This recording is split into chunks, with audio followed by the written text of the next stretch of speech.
All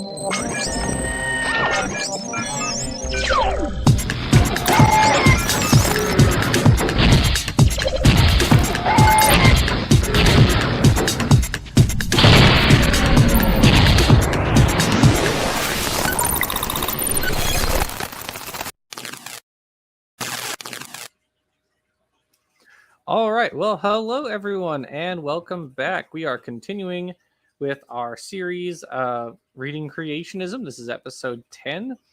We are reading a book titled Did Man Get Here by Evolution or by Creation, which was published back in 1967 and gifted to me. And so we're just going through this paragraph by paragraph, and it's been a fun time. And joining me is host and co-host Peter. Hello, welcome. It's been a fun time. How are you doing? I'm doing fine, as always. It is hot because we're currently having a heat wave. So we'll get through it. It's relatively cool where I am today. It's a mild 83 degrees Fahrenheit. Which I don't know what. Not cool. That's hot. I mean, it's that is warm for some people, but for us here in Louisiana, that's quite nice. Mm-hmm. The state's normally on fire, so it's all good. Just warm coals today. Yeah, it's not my favorite. So it was. It's going to be 89, and then 90, 92 for the next 3 days. That's entirely too hot for me. It was up in the 80s today too. I don't like that. Nice. Last week we did not have a show. No. Not because I needed a break from this wonderful book, but because I was on vacation. Well, just taking a break in general, I guess. See, and I had something entirely different because I was going to say Jackson spares no expenses. Last week, he went on an expedition to confirm whether or not Florida man exists. And so... We actually saw lots of Florida men and women and children. Yeah. But did you see the famous one who's making the rounds on social media? I mean... Florida man, ... I don't actually... What... Do you know what city Mar-a-Lago is in? Because I don't know, actually. I have no clue. It houses another... I don't know what's... It houses another Florida man. That's the only thing that I know. Yeah, I don't know if it's in, like, Miami or something, because we just went to Panama City, and... let's see, we went to Panama City, we went to Milton, Pensacola, Jacksonville, and Cocoa Beach. Ooh.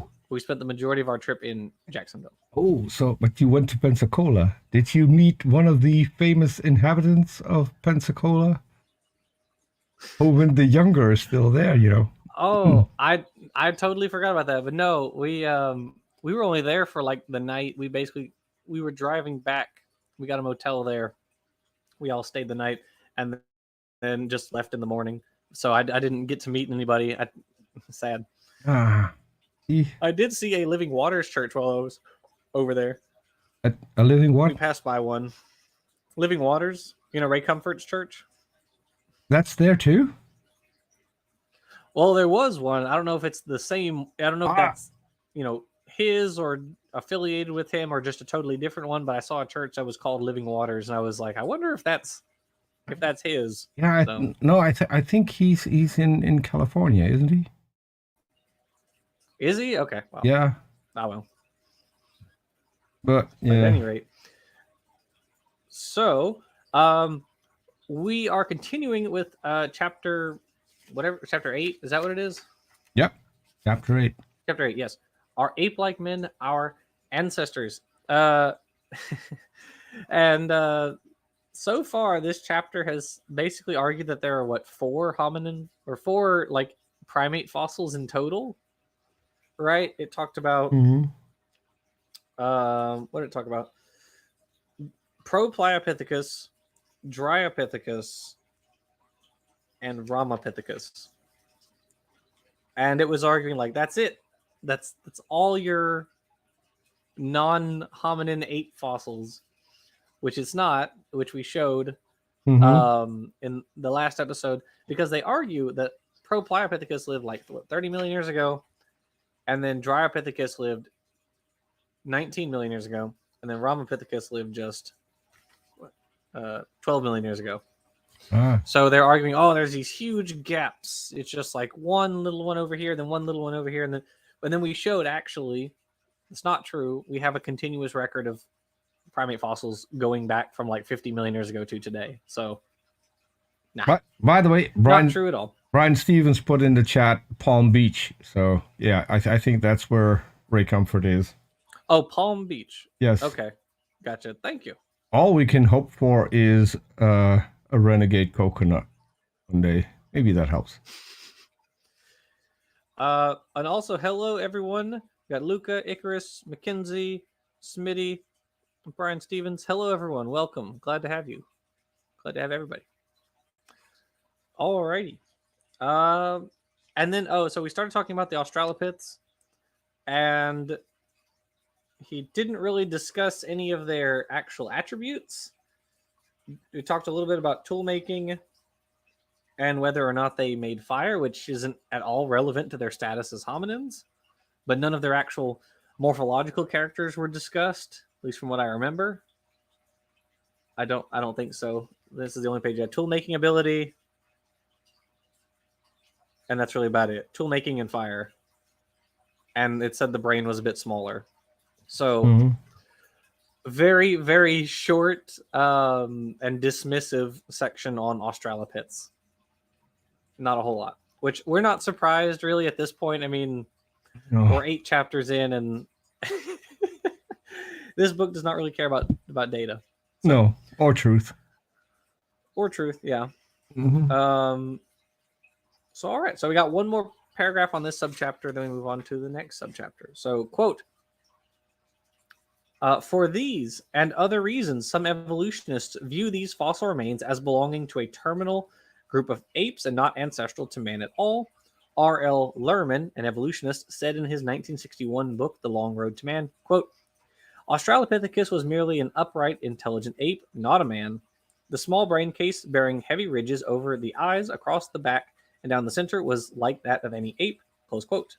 Also, Ashley Montagu in Man, His First Million Years, stated in 1957, quote, the skull form of all Australopithecines is extremely ape-like. Such creatures could not have been directly ancestral to man.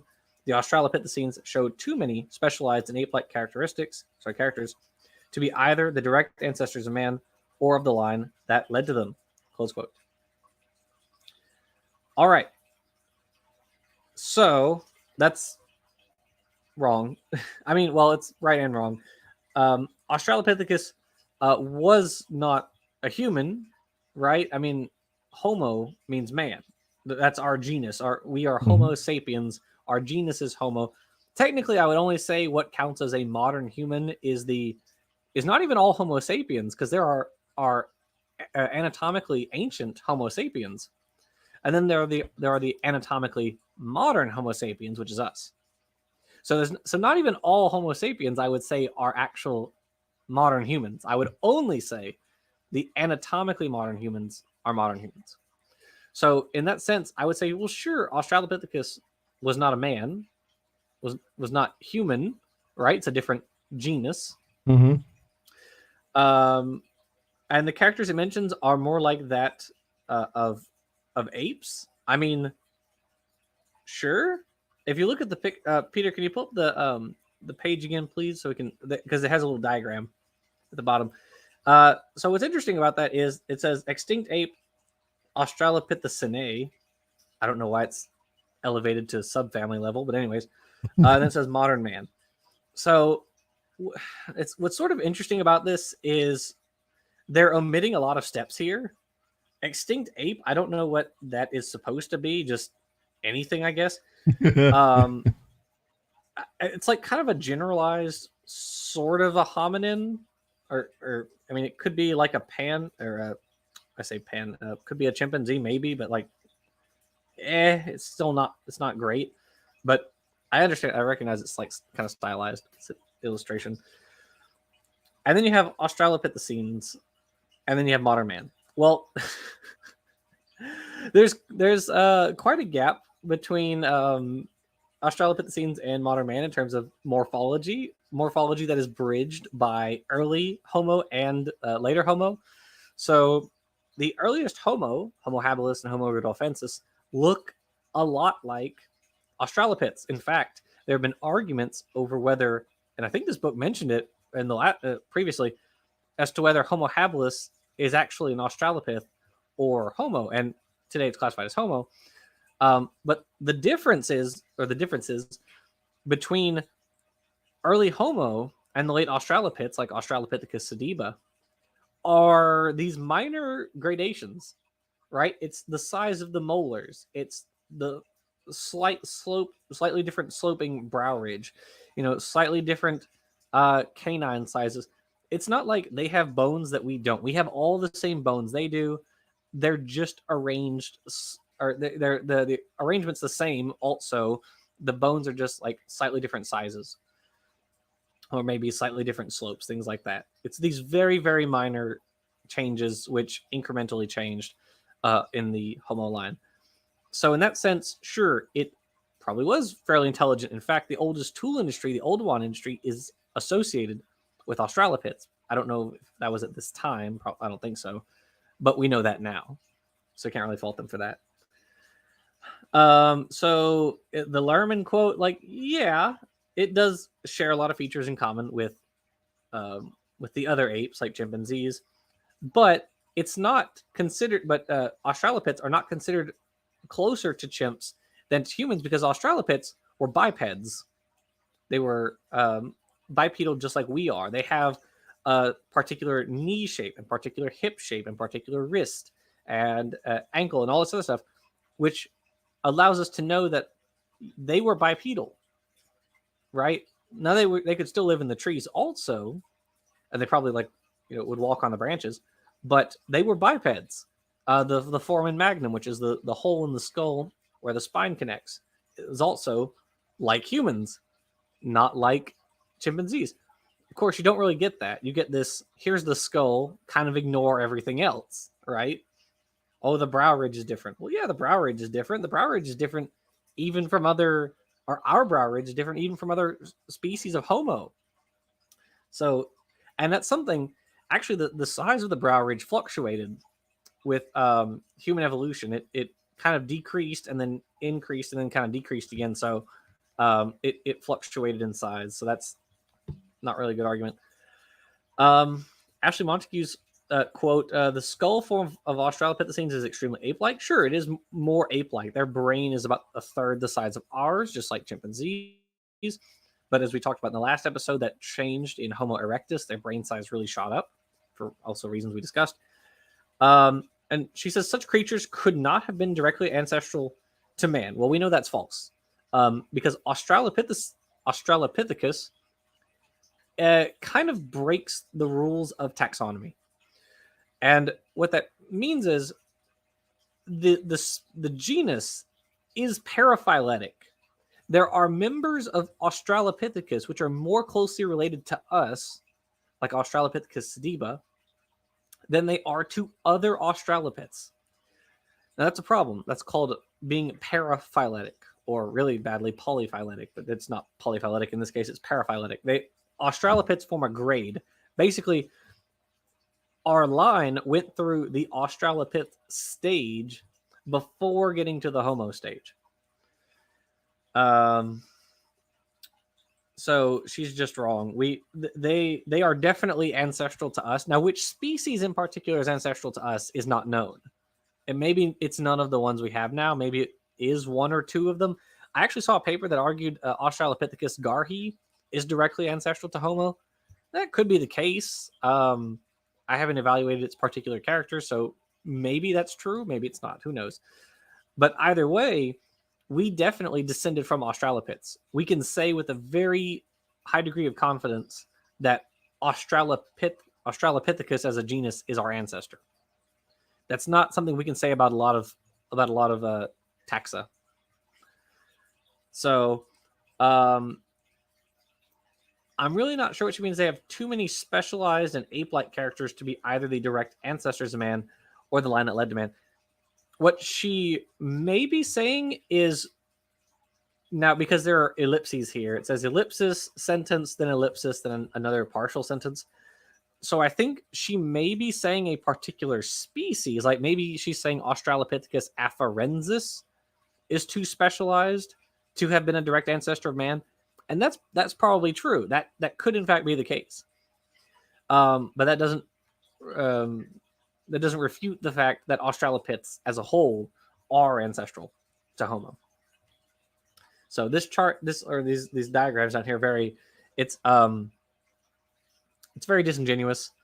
Why don't they put Homo habilis down there and compare that to Australopithecine, and then also to modern man, because then you would see that early Homo were also not like us. So anyway, Yeah. alrighty. You mentioned the knee. Should we mention the valgus knee? The knee was of Australopithecus was found 100 miles away or 100 kilometers away. I mean, oh yeah, I've heard that claim. It's so bizarre. Yeah. They claim that for like Lucy for some reason. They like made up this claim that they found part of Lucy over here and then part way over there. It's like, no, they didn't. That she was all in one little rock, all of her. So yeah, no, it's just not true. Yeah, I recently had the pleasure to speak with Donald Johansson, the guy who found Lucy, and that particular thing is something that really irks him, and yeah, I can get that. You find something really specific, and then people start lying about what you actually found. It's same thing with, they manipulated the hip. Yes, because the hip was deformed in fossilization. Well, and they figured out. They manipulated the plaster cast of it. Yes. And so they figured out this is not going to work because the legs are not going to fit in the hip. So we need to see what we need to do in order to make the legs fit. And guess what? When they found an actual hip in the correct form, it turned out that they were right. And the way they had reconstructed the hip that was malformed due to fossilization, they got it right. It is just as if science works somehow. I don't know. Yeah. Also, hello, Dalton and KCA Randy and David B22585. How you guys doing? Randy. You're absolutely right about that, Peter. Professor Dave did a video about Casey Luskin lying about that not too long ago. So if you guys haven't seen that, definitely check it out.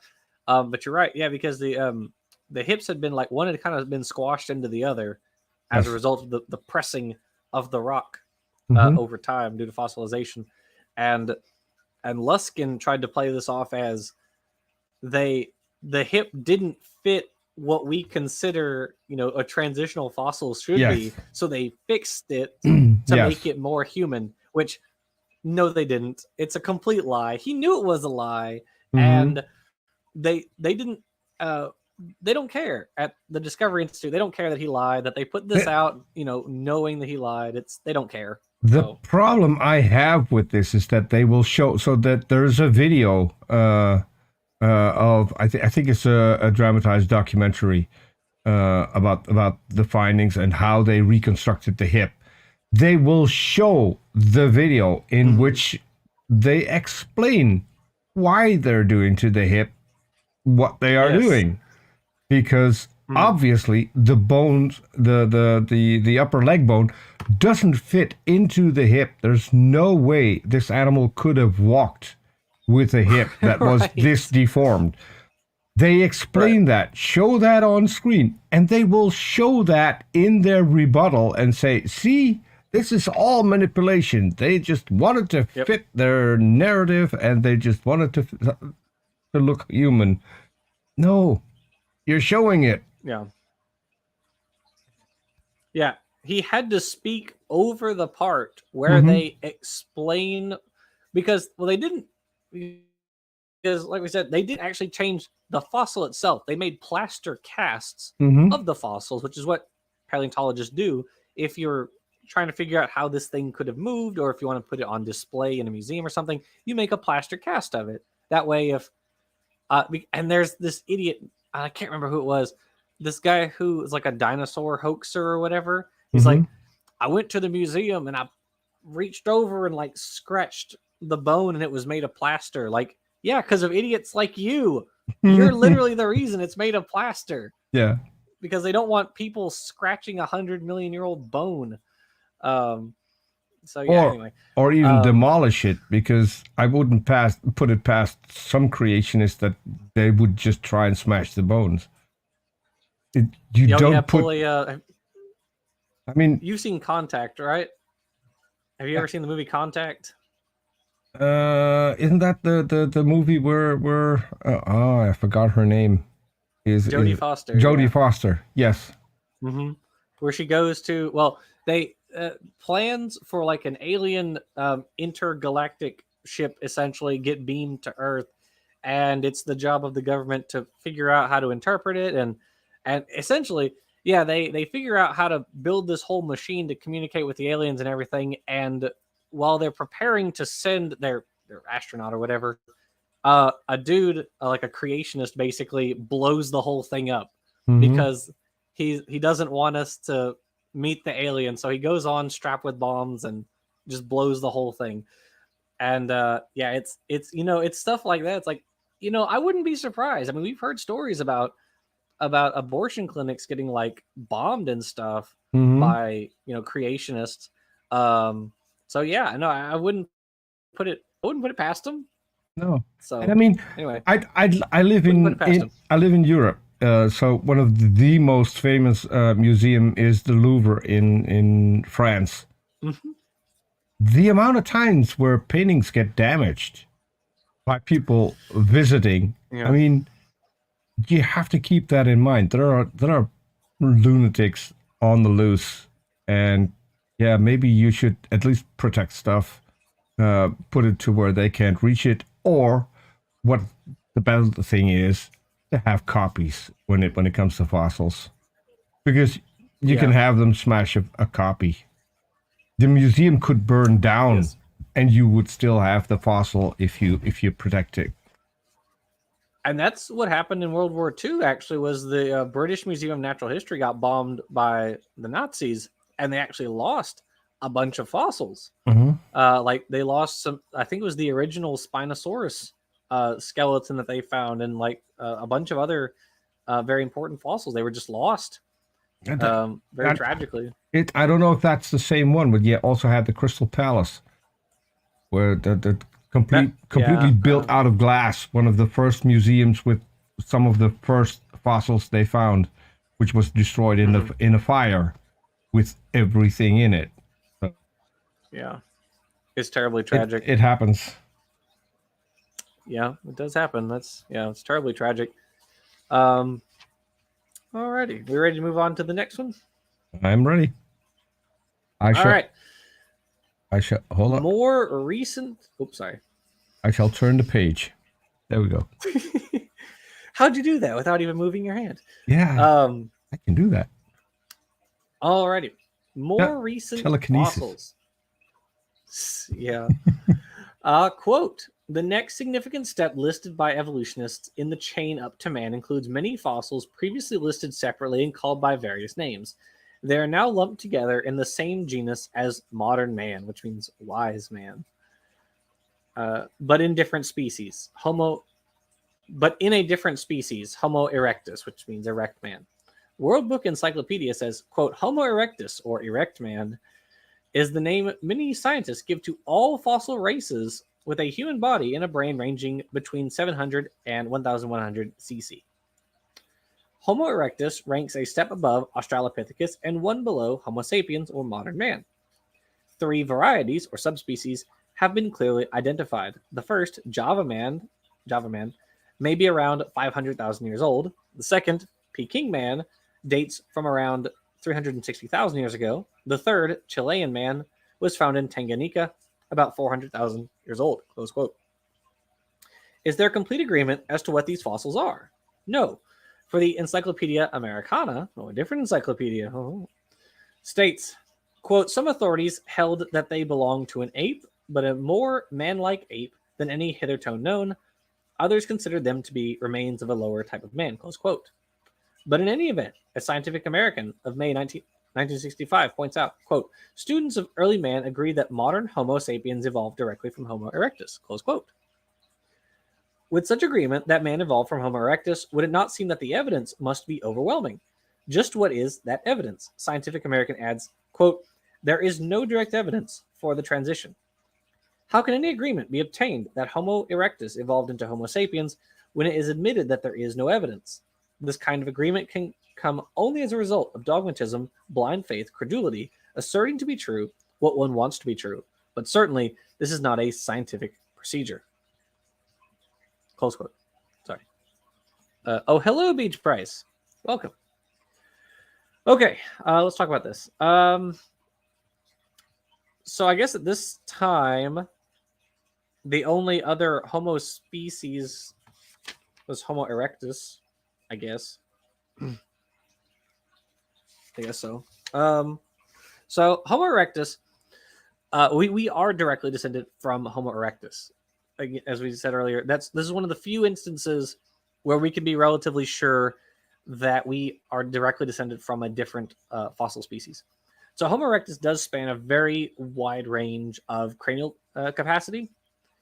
Their brain size is on the small end for hominins at first, and then it really shoots up, right? And so they spread around the world. We actually did a whole video on it in our Ancestral Tale series. That was the Ergas tale, because there are some paleoanthropologists argue that there's Homo erectus, which is basically all of the Homo erectus outside of Africa, so the ones in Europe and Asia and all that, down to like the Malaysia.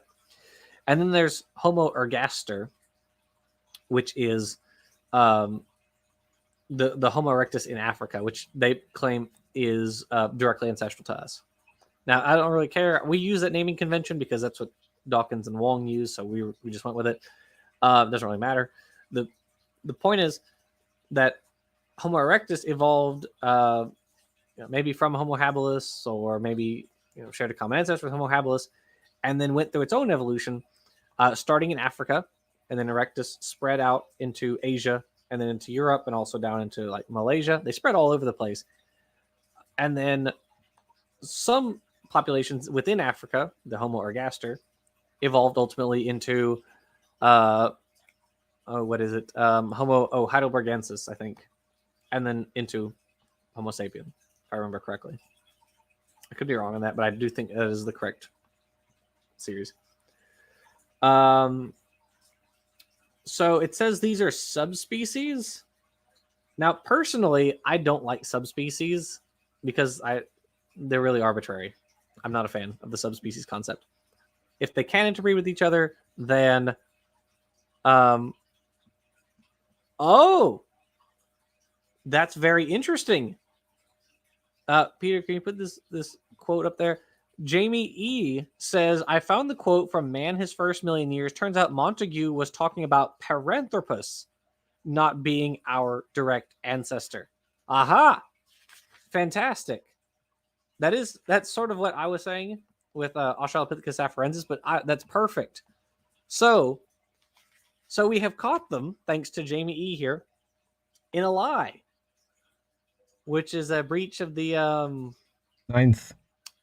Ninth commandment. Yes. So our dear author here, read that Paranthropus is said to be not our direct ancestor, and clipped that out, and tried to make it seem as though it was saying that Australopiths as a whole are not our ancestor. So fantastic. Thank you. So again, these people will lie. They will say anything to get you to believe what they believe. They're Mhm. not honest actors, and we already knew that. I mean, we read, Montague's book is in the Internet Archive. Quote is on page 41. We've seen this time and time again. He quotes person after person after person who says something totally innocuous about evolution or what have you, and they use it as an argument against evolution. So we already knew they weren't honest actors, and that's I'm No. very glad we got that while we were live. So yeah, fantastic. Good find. Yes, very good find. Thank you. Let's see what we're saying. Oh, subspecies. Well, I don't like subspecies as a concept, mostly because if two populations can interbreed, they're just the same species. If they can't, they're separate species. What's the point of calling them subspecies? Now, or some would say they're the same kind. They're the same kind. Yeah, exactly. Part of the problem with subspecies is when you start getting into things which are very finely gradated, like a ring species or a clinal or ecological cline or what have you, something like that, and it becomes very difficult to figure out. Well, does this count as the same species? Does it count as separate species? Because they're not really interbreeding, but they can. It happens often enough that we can find hybrids relatively easily. There are other species, such as anemone fish, and I think various plants and things like that, where you'll have two different species who will crossbreed often enough to create a hybrid species.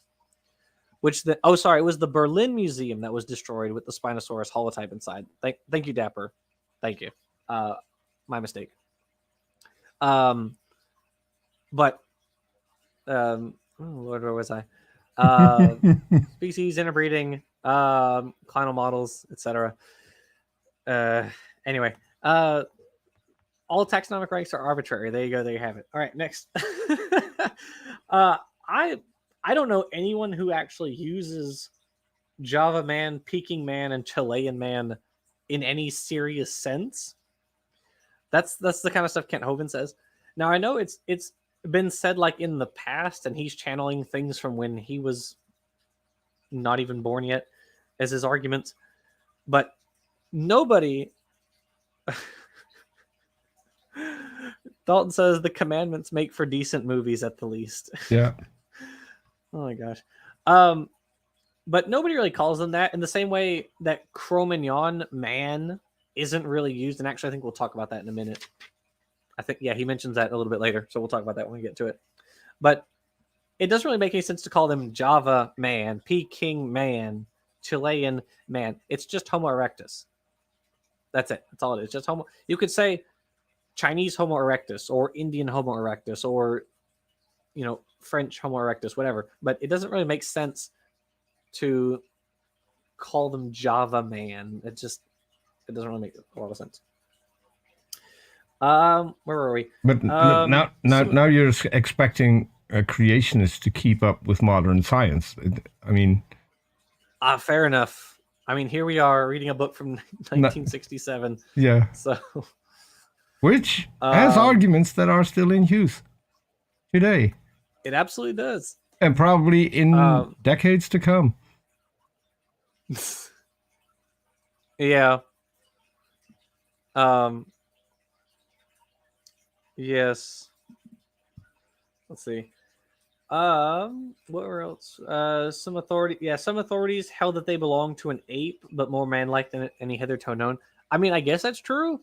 They're ape, but they're more human-like because they're closer to us than they are to other apes.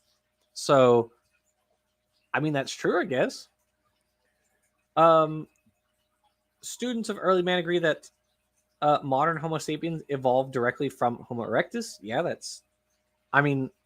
sure. Whether you want to include Heidelbergensis in there or not, either way, yes, we are descended from Homo erectus. And then it says there is no direct evidence for the transition. Now maybe somebody can look that up. It says 140 because I'm actually very curious to hear what this one is. So 140, Scientific American, May 1965, page 50. So if anybody wants to go and find the sentence, quote, there is no direct evidence for the transition, have at it. Because that's just one sentence that could be completely taken out of context. Mm-hmm. There's nothing before or after it, which is why I'm very suspicious of its context.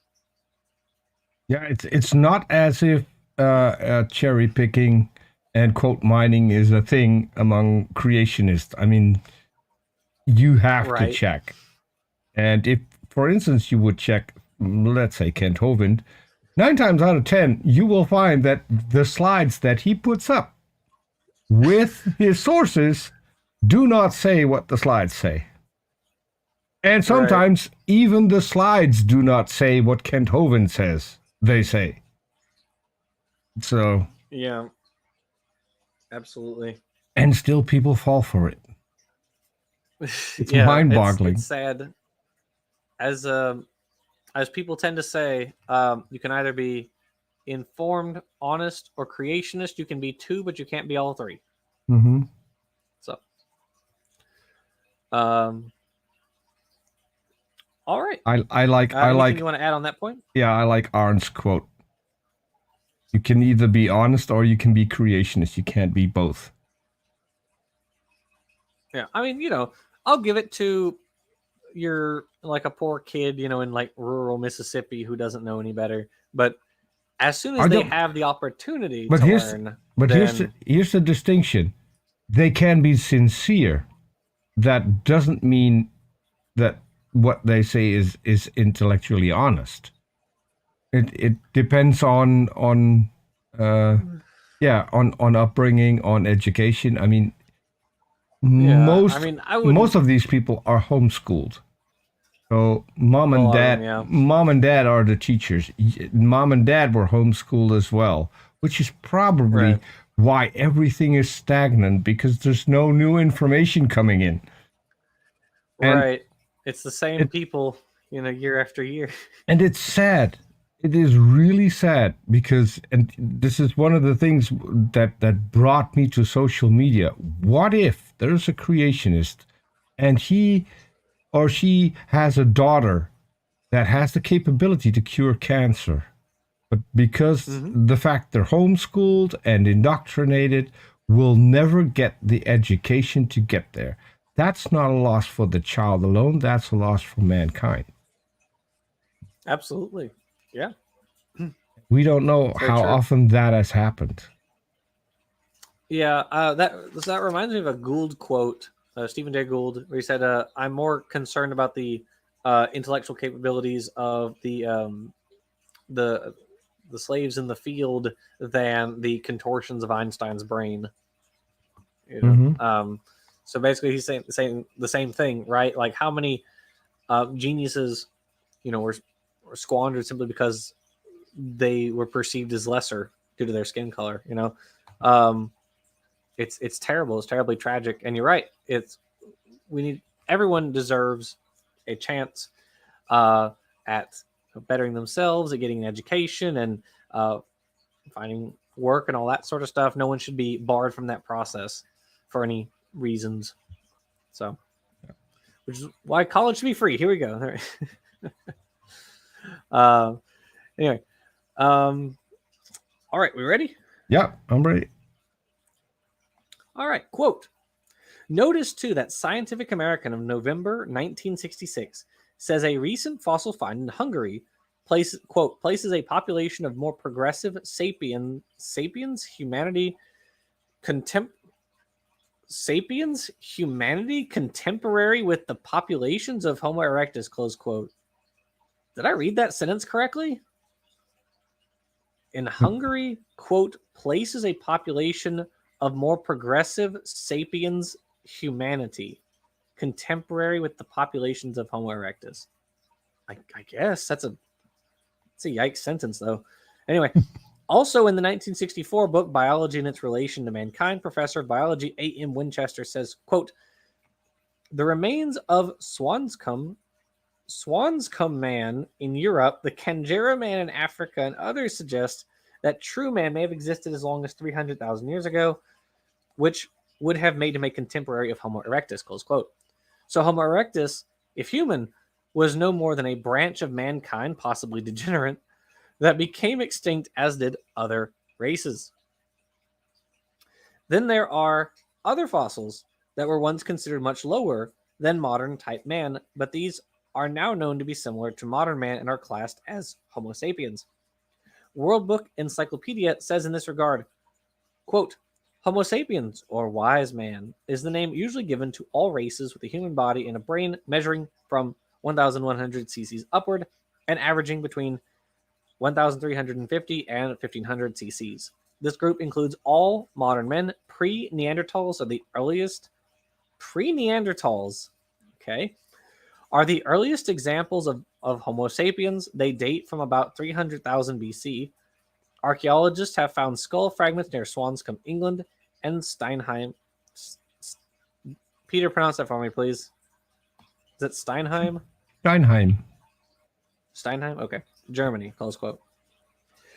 Neanderthal men were once believed to be ape men, missing links to direct ancestors of modern man, but Harper's Magazine of December 1962 reported, quote, the Neanderthals were not stunted, bent over, nor brutal as commonly claimed. Many of them did, however, suffer from arthritis.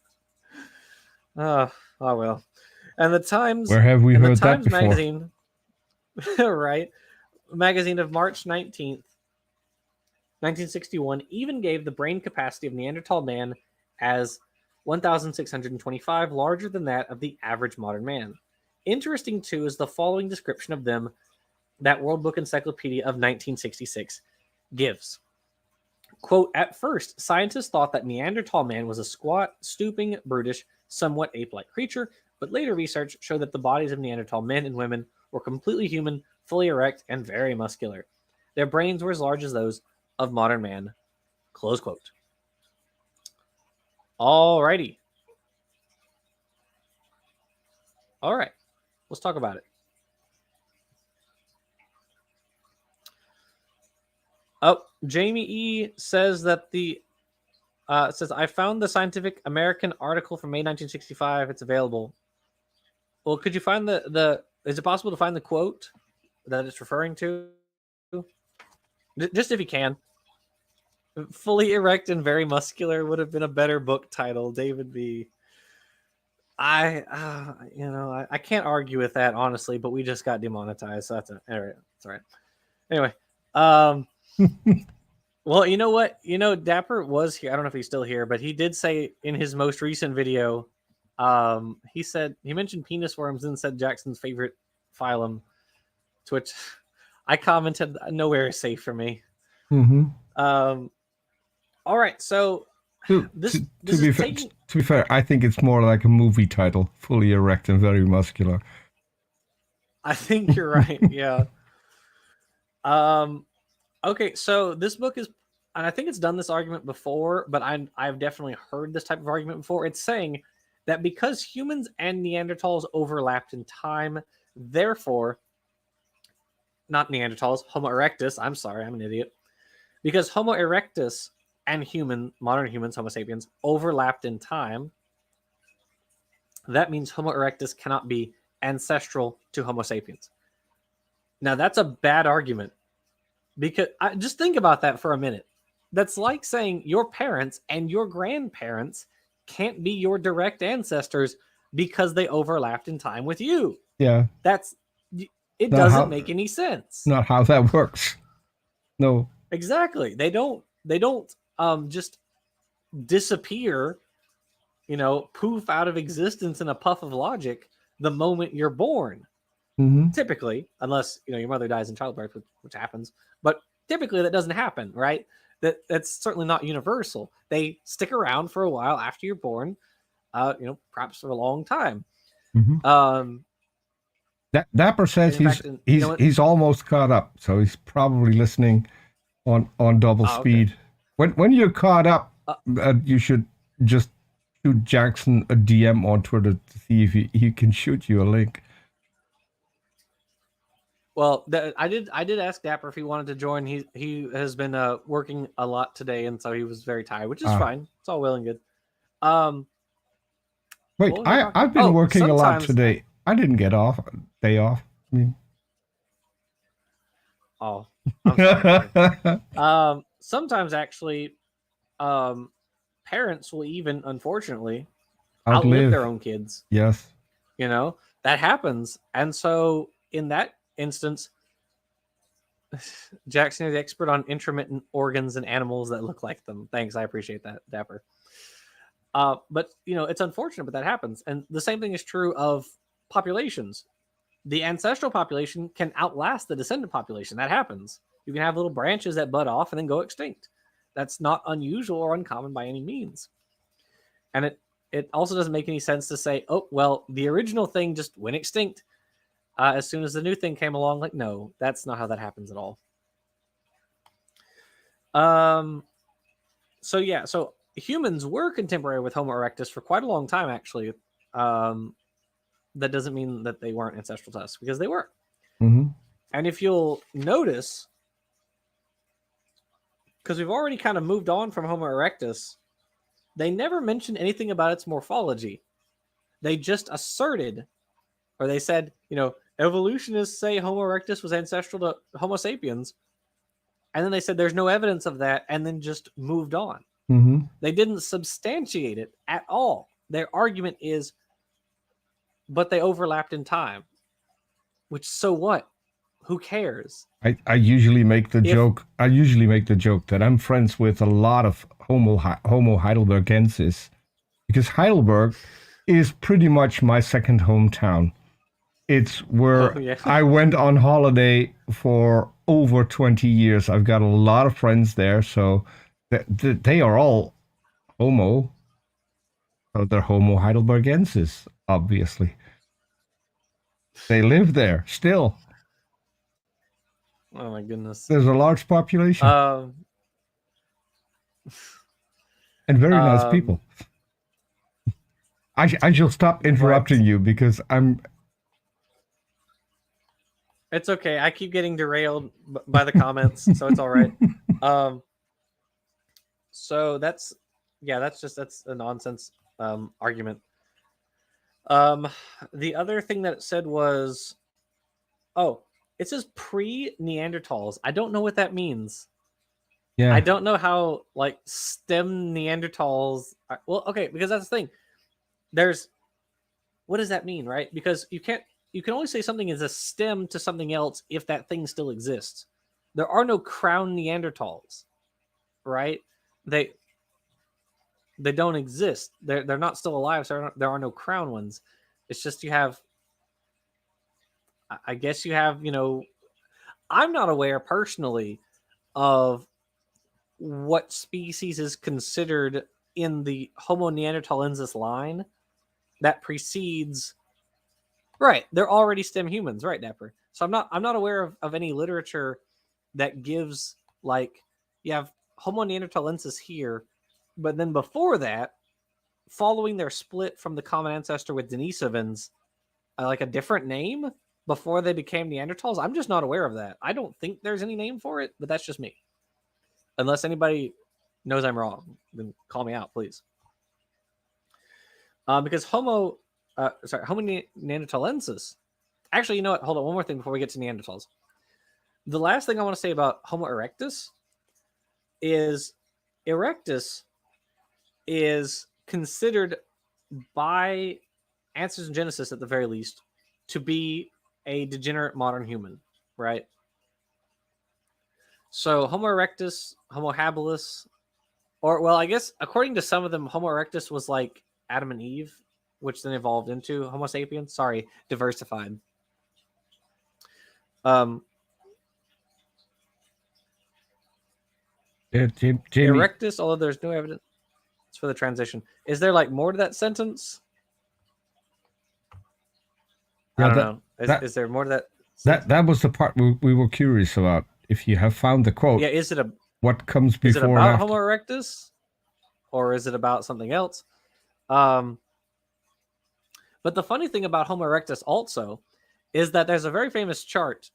It was originally on talk.origins of creationists being unable to fit the same fossils as either 100% ape or 100% human. And in fact, in one instance, Dwayne Gish looked at the same fossil on 2 different occasions, and it was a Homo erectus fossil, and classed it as 100% human one time and 100% ape a different time.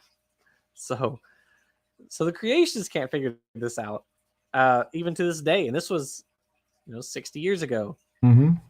So, okay, so Neanderthals. I think I mentioned it before. And I keep forgetting the guy's name. Kent Hovind debated the university professor Ben something. The guy ordered books from Hovind in which he had 4 different fossils, and he had 4 different books, and he had all possible combinations of what was fully man and fully ape between the 4 books. And he said to Hovind, you sell all 4. Obviously, they can't all be right. So which one do you support? Hovind never answered the question. That's hilarious. But he even had 2 of the skulls which he presented and asked Hovind to identify which of the 2 was fully man and which was fully human. He didn't manage to do that either. So. Yeah, not surprising. Oh, but I thought a 5-year-old could do it, Peter. Yes. If a 5-year-old can do it, then that must mean it's a different kind. Yeah, but I think Ben had problems finding a banana skeleton, because that's where the 5-year-old would come in. I mean, yeah. That there's a famous instance where Hovind did this live on one of his shows, asked the 5-year-old, and the 5-year-old, when asked, are these the same kind, the 5-year-old said no. I think Vice Rhino put that in one of his videos. That was hilarious. We can ask a 5-year-old, are these the same kind? The 5-year-old said no. They're different. And Hovind, that is pretty funny. Yeah. Imagine you got a 5-year-old in your own audience who's smarter than you are, and you taught high school science for 15 years. Right. Jamie E says the article, the Scientific American 1965 one, is about a human evolution fossil conference held in Chicago. The article focuses on LSB Leakey arguing Homo sapiens evolved directly from Homo habilis. Now, I'm not sure if I agree that Homo habilis is directly ancestral to us. I'm not that confident. Erectus, yes. Habilis, maybe. But I won't take an exact side on that. I could go one way or the other on that one. Mm-hmm. By the way, I have to agree with Beach Price. I think Jamie E has earned a wrench. Yes, I gave one to Jamie. Great. I just did it. Yeah, absolutely. Neanderthals. Let's talk about Neanderthals for a minute. At the time that this book was written, it was, I guess, Homo erectus, Neanderthals, which were maybe humans, and then Homo sapiens, right? Well, that's not the case today, to put it mildly. Mm-hmm.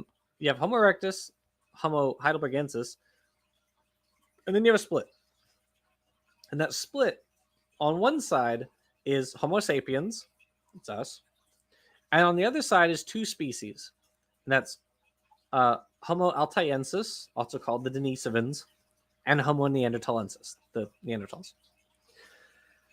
Now, the thing about this is, well, for one thing, we don't have any full skeletons as of right now, as of the recording of this video, of the Denisovans, although there's some questions, I guess, about one skeleton that was discovered recently, which may be Denisovan, not sure. I'm just saying, as of right now, I'm not aware of any Denisovan full skeletons. There are some Denisovan teeth and some Denisovan fingers that have been found, and that's about it. And what researchers did was they took DNA samples from those, and that's how they figured out that Denisovans and Neanderthals sit together to the exclusion of Homo sapiens. Now, of course, when this book was written, that was long before any of that had happened, long before then. So we can't really fault them for that. But what we can say is, and at this time, there were questions about Neanderthals. Were they a separate species from Homo sapiens? Were they degenerate Homo sapiens? Were they early Homo sapiens? What were they? Well, now we know they were absolutely not degenerate Homo sapiens by any means. They were perfectly normal. They're a separate species. We know they're a separate species. We have their nuclear and mitochondrial genomes. We know they're a separate species. Yes, Denisovans do have a proper scientific name. It is Homo altaiensis because they're from the Altai Mountains in Siberia. That's where the first one was found. The first remains, I should say. So yeah, Homo neanderthalensis is a separate species. They're not degenerate or any of that nonsense that Hovind likes to push. That's no paleoanthropologists buy that. None of them. Nobody buys it. By the way, Jamie E. put the link to the Scientific American article. So that nice. might be good to put that maybe in the description when we're done. Yes, if I remember to do that, yes, I will do that.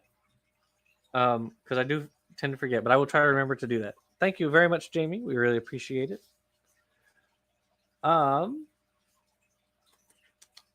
So yeah, Neanderthals. Yeah, okay. Yeah, their brains were as large as that as a modern man. So yeah, interestingly, Neanderthals actually had a larger brain case than we do. They beat us. You know, does that mean they were smarter than us? They're not here anymore. We can't really ask them, but we did interbreed with Neanderthals. Homo sapiens, Homo neanderthalensis, and Homo altaiensis all interbred with each other. And we today, every single human on this planet has DNA from Denisovans and from Neanderthals. We all have their DNA in us. And again, we did. But do all have Neanderthal DNA? I thought that yes, that wasn't the case. We do? Okay. So yes. So we talked about that in the Denisovans tale. So the thing is, some European people and European descendants have, on average, more Neanderthal DNA than other racial groups or whatever, cultural groups, ethnicities, whatever you want to call it. And on the other hand, people from Southeast Asia tend to have more Denisovan DNA on average than others.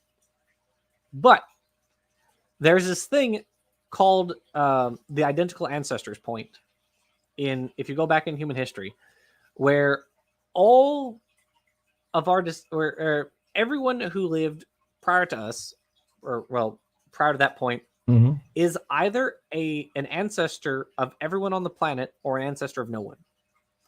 And so because you have those people who were the ancestors of everyone, our ancestors were therefore, our direct ancestors were therefore on every continent. South America, Africa, North America, Asia, all the continents. We have ancestors who are on all of the continents.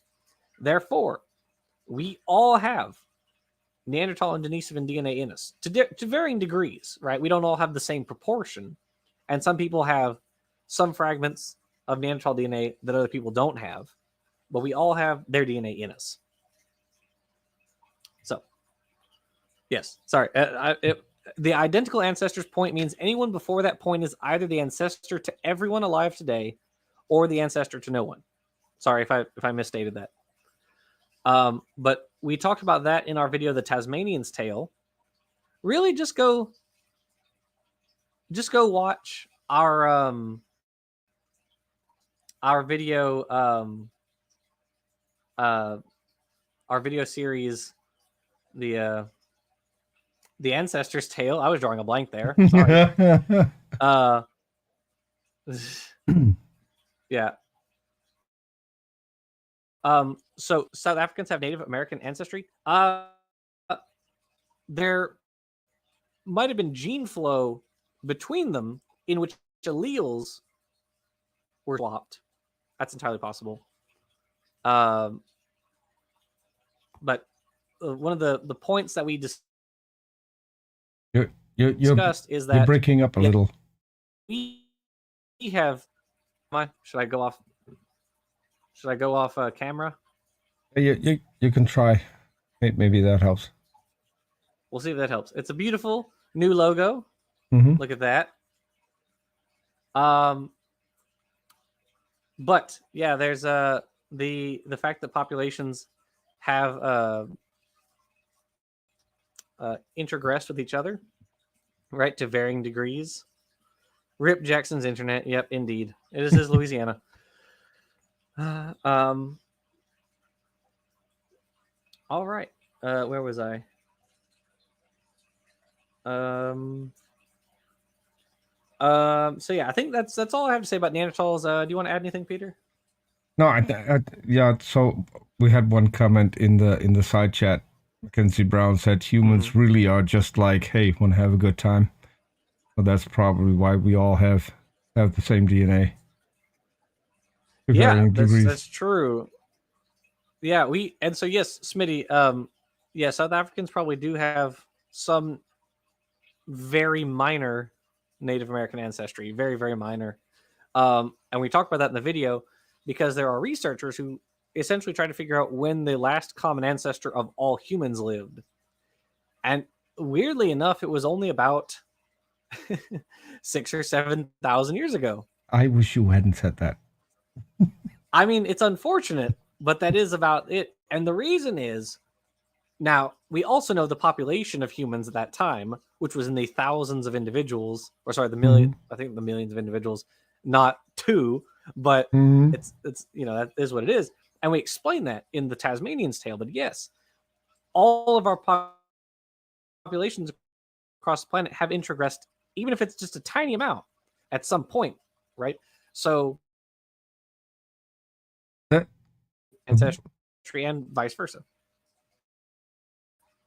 the one thing that gets me all the time is that even creationists will talk about the most recent common ancestor, and then don't understand that they just said most recent, and that most recent means that there were ancestors before that.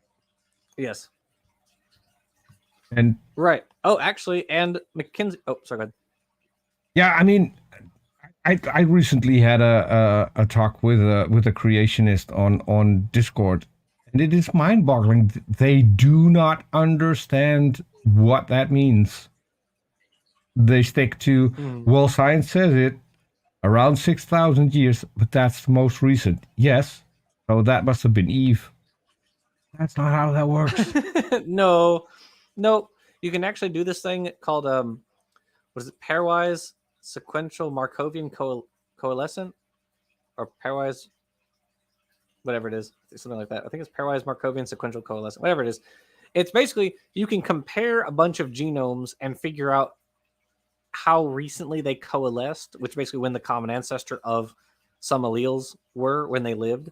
And when you do this, you can also figure out mathematically how big the population must have been for them to have reached a common ancestor that far in the past. And what that shows is there is no way in heck we were ever a population of 8 individuals ever. Never ever. Let alone 2. There is, yeah, let alone 2. It never happened. It's literally not possible. And so Mackenzie Brown makes she asks a fair question. She says, how could the common ancestor of all humans live so soon ago when the mitochondrial and Y chromosome ancestors were longer? And she says, is that the genealogical ancestor? The answer is yes. So when we're tracing Y chromosome and mitochondria, what we're doing is we're using explicitly male or females, respectively.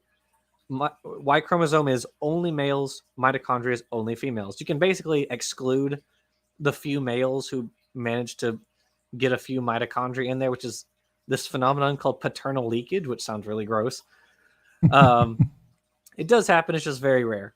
But with the most recent genealogical ancestor, you don't have to go straight male or straight female. It could be male, female, male, female, or male, male, female, or whatever.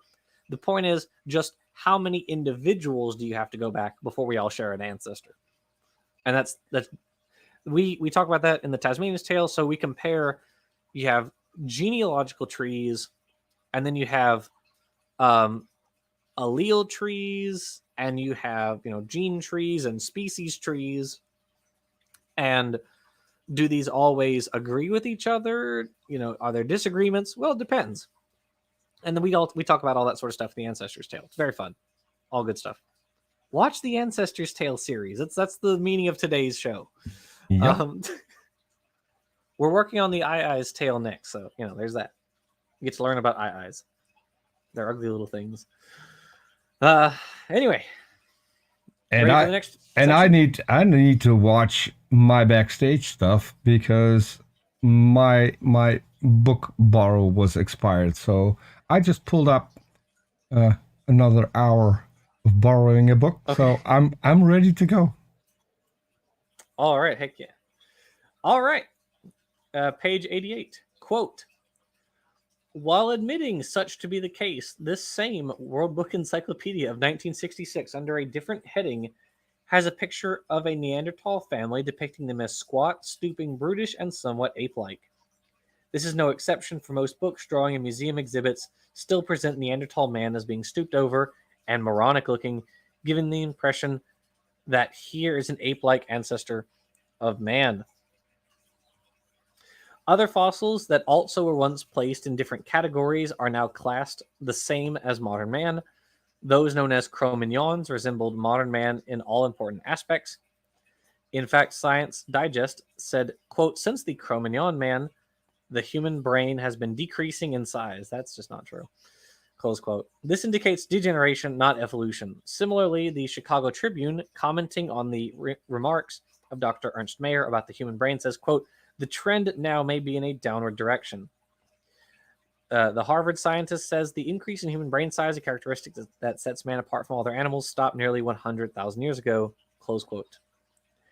That many of the fossils once listed as prehistoric are not such at all is seen from the striking fact that fossils of modern type men have been found in the same strata, or even in earlier ones than prehistoric fossils. Most evolutionists choose to ignore these, for they do not fit the preconceived idea of transformation from the brute beast. Biology and its relation to mankind comments, quote, there was a time when it was thought that perhaps modern man was a direct descendant of the Java man, the Rhodesian man, and the Neanderthal man. As the evidence has accumulated, however, it appears that this is not possible because some ancient remains of true man have been found which were contemporary with the remains of some of these other forms, close quote. The same point was noted in 1963 by Professor F. Marsh, a biologist in evolution or special creation. He said, quote, another example of tampering with the evidence was furnished by Dubois, who admitted that many years after his sensational report of finding the remains of Java man that he had found at the same time in the same deposits bones that were unquestionably those of modern humans, close quote. Well, I guess we'll just finish out this section. In the same regard, the Bible and modern science states, quote, it is of great significance that many fossilized skeletons of modern man have been found at many different locations and often with every indication of being as old or older than the supposedly less advanced hominoids that have been on Earth. There is no real evidence against the far more reasonable theory adopted by some that the Neanderthals, Peking man, etc., represent degenerate races descended from Homo sapiens as a result of mutation, isolation, etc. In fact, there is some evidence that modern man himself is a somewhat deteriorated descendant of the ancestors. The Cro-Magnon race of men who inhabited Europe about the same time as Neanderthals are well known to have been superior to modern man, both in physical size and in brain capacity, close quote. Okay, there's so much wrong here. Good Lord. All right. Let's start with the fact. Actually, I'm going to try my camera. Let's see if this works. If it doesn't, I'll go back to being off camera. We'll see if this fixed it at all. I'll keep you informed. Okay, thank you. Okay, so he's basically complaining that a picture in a popular encyclopedia drew Neanderthal as like stooping or squatting, because humans never stoop or squat, do they? No, Peter, that just never happens. no, No one ever does that. no. Then he brings up Cro-Magnon man, which I have a bone to pick with this name. It's a very silly name because, well, we know now. Cro-Magnon is super arbitrary as a taxonomic. It's not even a taxonomic name. It's just like a name. It's just a name. It literally is just referring to a subset of Homo sapiens. And the funny thing about it is, when we talk about Homo sapiens, there are archaic Homo sapiens and anatomically modern Homo sapiens, the AMHs. Cro-Magnon is an AMH, but it's not just an AMH. It is only an AMH from about 60,000 to about 10,000 years ago. So from when anatomically modern humans left Africa to when the agricultural revolution happened. That is so stupidly arbitrary for this name. So I don't use it. I don't use Cro-Magnon. It's silly. It makes no sense. It's a ridiculously arbitrary line. You guys are ridiculous. All of you in the side chat. You're all ridiculous. But yeah, it's stupid. It's a dumb name. No one should use it. And I explained that in the Cro-Magnon's tale, which I didn't give it that name. Dawkins and Wong did, but we used it just for that purpose. Yeah.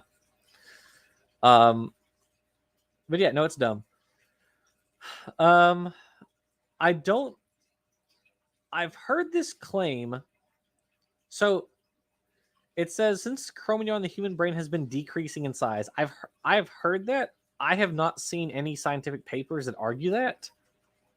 So I'm not aware of that being in fact the case. Maybe I'm wrong, but I've heard creationists say it. I've never seen scientists say it. I'll just say that. And for creationists, it may indeed be true. Sorry.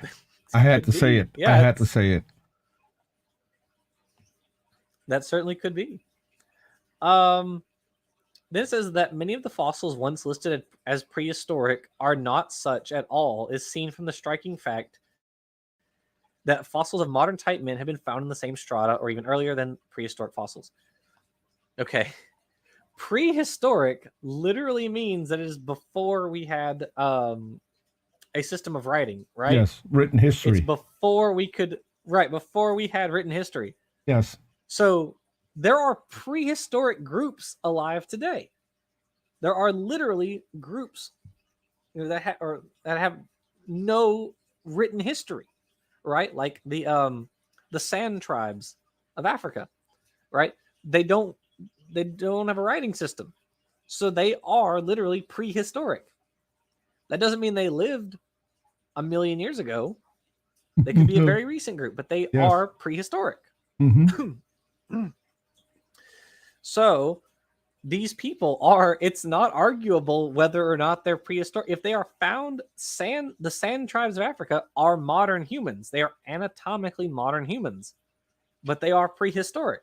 Yep. That's what that means. So sorry, your argument just doesn't work. That's just how the definition precludes this argument. So again, and they're just kind of pulling humans have been found alongside them, therefore they're not our ancestors. Well, sure, the populations that humans were found alongside are obviously not ancestral to humans, but no one's arguing that. Arguing that the older populations, the ones that predate humans, at least some of them were ancestral to humans. That's what the argument is. So,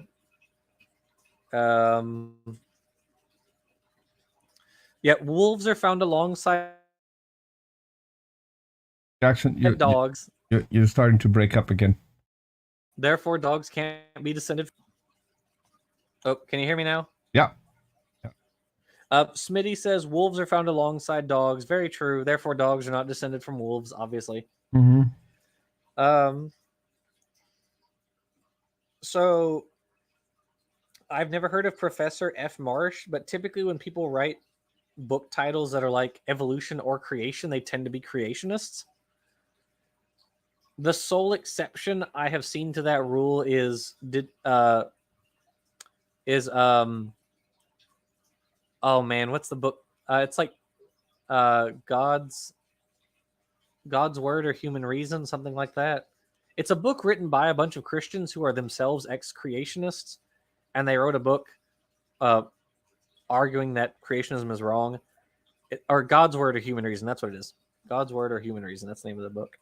But they're all Christians, but they're also ex-creationists. And they're like, hey, this is why creationism is wrong for these reasons. Yeah. So yeah. That's the sole example. You have that book. Awesome. That's the sole counterexample to that rule that I've seen. Every other time, it's always creationist. And this person, F. Marsh, says that Dubois was tampering with the evidence by saying that he had found modern human bones in the same deposits as Homo erectus. Okay, they overlapped in time. Why? Dapper, I got bad news about Emily Willoughby. I got bad news. Maybe you've already seen it, but I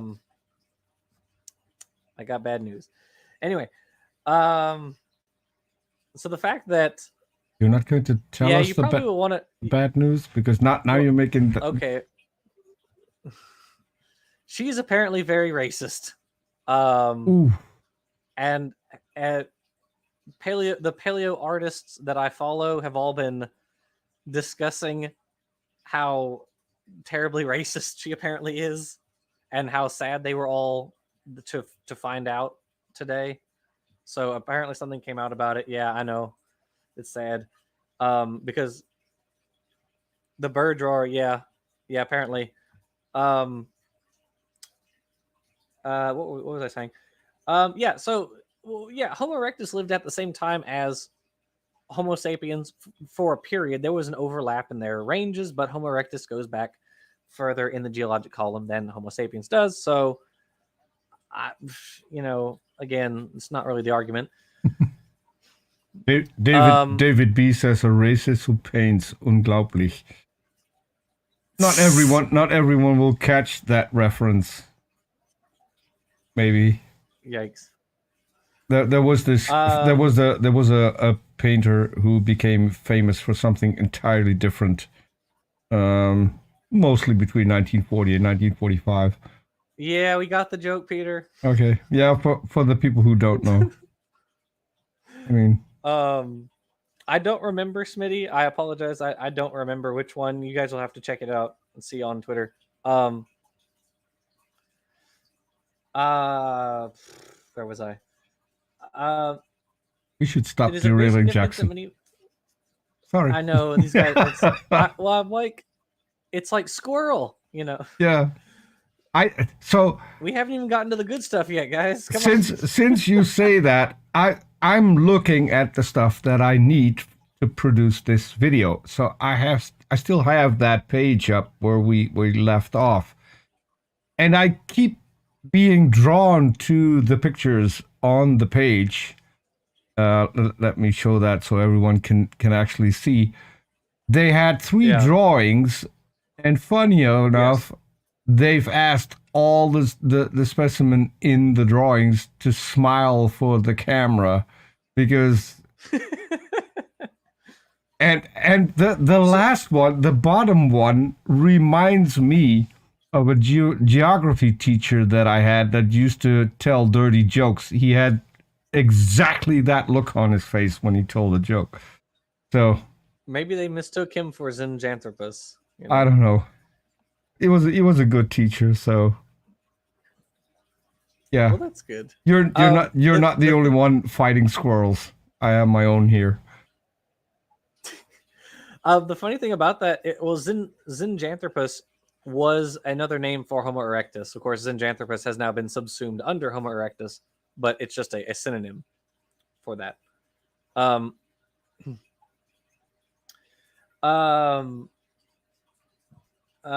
Skeletons have been found at many different localities. Again, same thing. They're just saying the same stuff over again. I'm pretty sure the person who wrote the Bible and Modern Science is a creationist. because it says that Neanderthals, Homo erectus, are just Homo sapiens. I'm pretty sure that it's just a creationist, because it's not more reasonable. Actually, it's less reasonable. Then it says Cro-Magnon were superior to modern man. Again, I'm pretty sure it's a creationist because I've heard creationists say that, but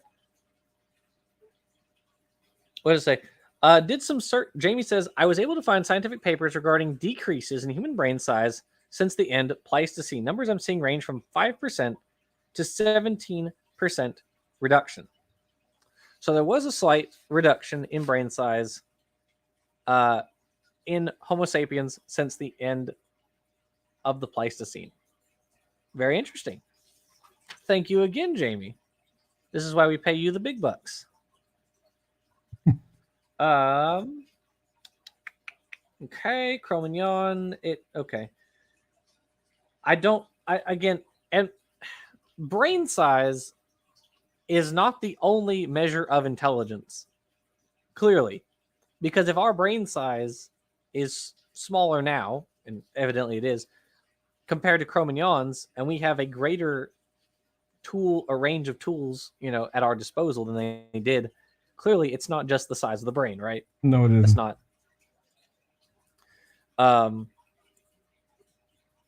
So, it's yeah. So anyway, I don't know what they mean by superior to modern man. Superior in what way? I'm not entirely sure, but it says both in physical size. How is one superior in size? Right? You have different sizes. What does it even mean? Yes. Anyway, is there anything you want to add? And who is the standard measurement to go by when it comes to size? I mean, humans come in all sizes. Exactly. Yeah, exactly. That's a fair point. And I believe Oliver Cromwell, if I remember correctly, had a brain capacity of like 2,000 cc's.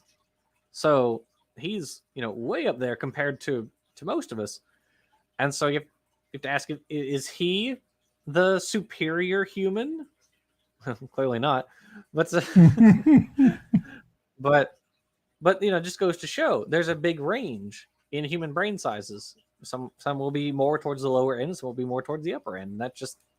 That's part of the variation of being a species. It's just what biological variation is. Yeah. Okay. Yeah. Are we ready for the next section? I'm ready. All right. Deception. Dun dun dun. If many fossils were merely varieties of Homo sapiens, how can we account for their beast-like appearance? Certainly, in many drawings and in museum displays, they have an apish look. But are such drawings and figures of ape-like men scientific? Can it be determined what a fossil really looked like? That is, what its facial features were, the skin, hair, and coloring. In this connection, evolutionist Legros Clark, in The Fossil Evidence for Human Evolution, observes, quote, now it is probable that there are no racial types in which the skull characteristics are more distinctive, well, that's unfortunate, than these two populations. And yet experts fail, those are both words we're not supposed to say anymore, and yet experts fail to agree when faced with single skulls whose claims to these types are in question. If a decision proves so difficult in such cases, it will be realized how much more difficult or even impossible it will be to identify by reference to limited skeletal remains minor racial groups with less distinctive characters. Close quote. Corroborating this, if our listener in Man, God, and Magic, interesting title, says, quote, just as we are slowly learning that primitive men are not necessarily savages, so we must learn to realize that the early men of the Ice Age were neither brute beasts, nor semi-apes, nor cretins. Hence the ineffable stupidity of all attempts to reconstruct Neanderthal or even Peking man. Exaggeratedly hirsute plaster figures of bestial, mind glower savagely at us in museums all over the world. Their features usually chocolate brown in color, their hair wild and unkempt, their jaws prognathous, and their foreheads receding. And this, despite the fact that we have absolutely no idea what color Paleolithic man's skin was or how his hair grew, and virtually no idea of his physiognomy.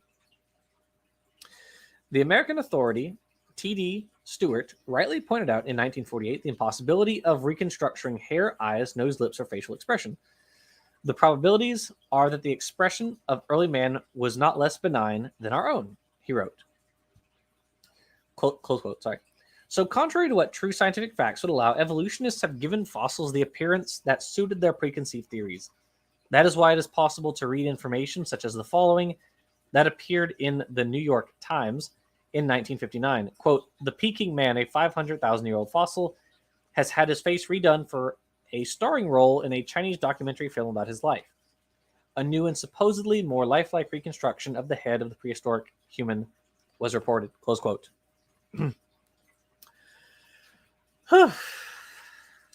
Good Lord. Okay, let's talk about that. Let's talk about all of it. All right.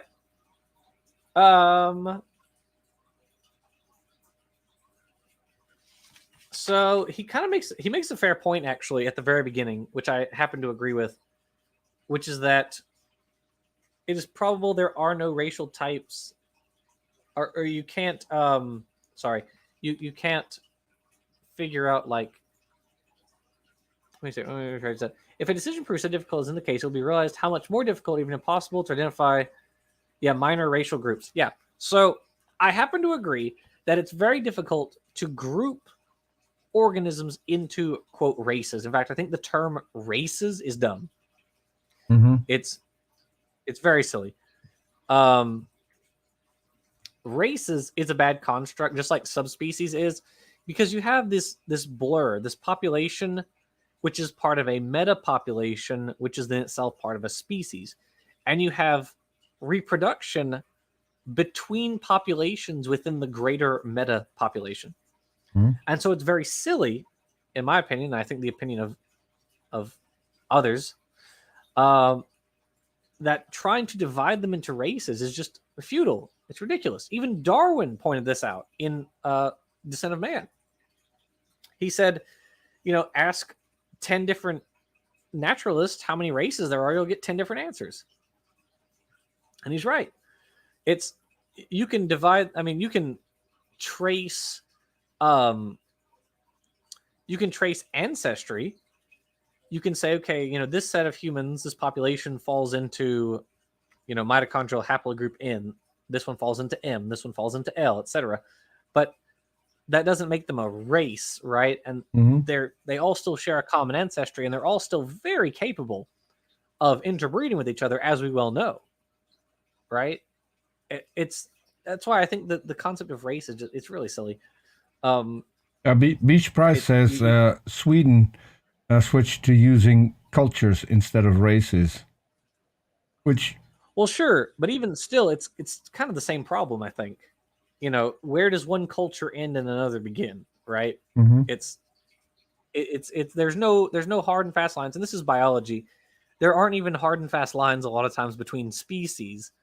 So, trying to figure out which race is which is going to be near impossible.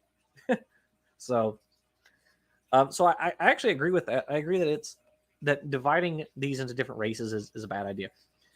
There are some paleoanthropologists who divide Homo erectus into different subspecies or even different species. Like we mentioned earlier, there's Homo erectus, Homo ergaster.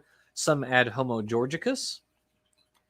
Now, sure, you could classify them as different species, but could they interbreed? Well, we don't really know that, but maybe they could. We'll never know. They're very similar to each other, differing, in these very minor aspects. Mm-hmm. But maybe that's just me. Right. How do you define species? It's hard. Exactly. There are so many species concepts.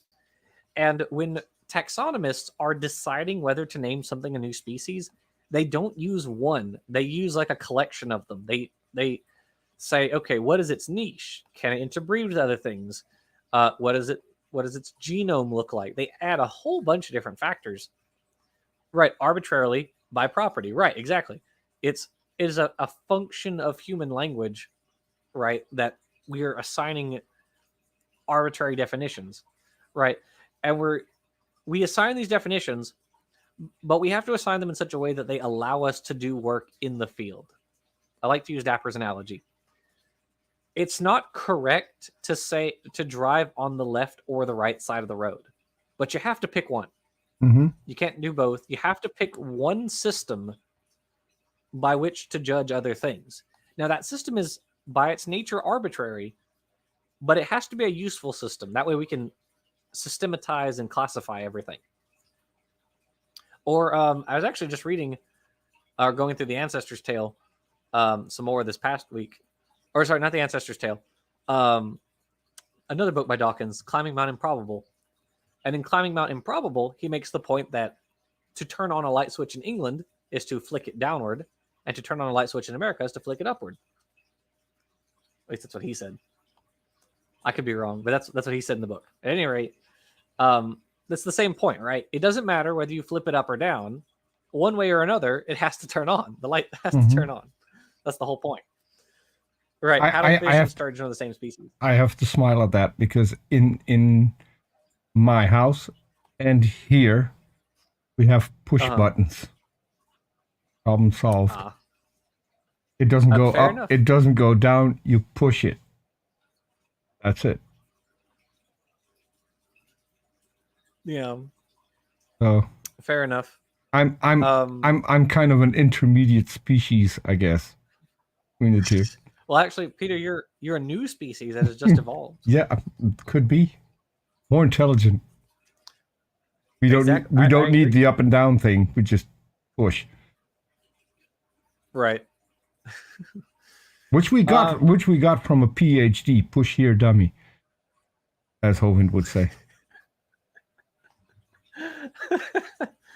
Oh man. Peter, you're selling people on buying push buttons for their house now, apparently. I mean, it's easy. All right. So yeah, I agree. Dividing Homo erectus into different races is silly. It's fine. That's silly. I agree. He also says though that their features are usually chocolate brown, and that we can't know what their skin color was. Well, I kind of disagree with that. I think we can make a reasonable guess at their skin color because today, look at humans today. If you live near the equator, your skin is dark. Why? Because you need to scatter UV light. You need to scatter it so that you don't get skin cancer. And the farther you move north or south from the equator, the lighter your skin gets because you don't need as much melanin in your skin to scatter the UV light. So I would say that if we're finding all these species in equatorial Africa, which many of them were, then I think we can actually make a reasonable guess at their skin color. Mm-hmm. Now, when they moved into Asia and Europe, can we still do that? Well, maybe. We can make a guess at it. It doesn't really matter because regardless of what color we make Homo erectus, they were ancestral to Homo sapiens. We know this. That's based on their fossils, not their skin color, their fossils. That's the point. Complaining about reconstructions does nothing to the actual specimens. Nope. And Hovind does that too. And another creationist, they're like, oh, they gave the Lucy diagram like whites in the eyes, like a human, which is funny. Or a dog. Because gorillas can. Right. Yeah, there are lots of animals actually that have a white vitreous mass that you can see behind, or around the iris. So yeah. Right. Their skin color probably varied, as Smitty pointed out. Since they moved out of Africa, their skin color probably varied along a gradient, along a climb, as they moved, northward. I agree with that. That's probably true. But yeah, they're just complaining about reconstructions, which who cares? I mean, really, come on. Well, so there's one thing, and that is, and I've had conversations like this with creationists. You can't tell what their faces looked like. Well, actually, we can. There are people who Yeah, we specialize in can. this. And this Forensic was anthropologists, yeah. it was a few decades ago when they found in the Netherlands they found a body that had been floating in the river, so there was no face, and they reconstructed the face of the skull that they found, and people recognized the face as the face of a girl that had gone missing, and the parents Yeah. had come up with stories. Well, she's still alive. She's with family, and so that's how they found out uh, who she was, and that it was indeed the parents who killed her. So yeah, and it's frightening how close they came actually, because later they published a photograph of the girl. Mm-hmm. And it's incredible how close they came to the actual face. Yeah. So yes, there's the science behind this, and we can do it pretty Right. accurately. Exactly.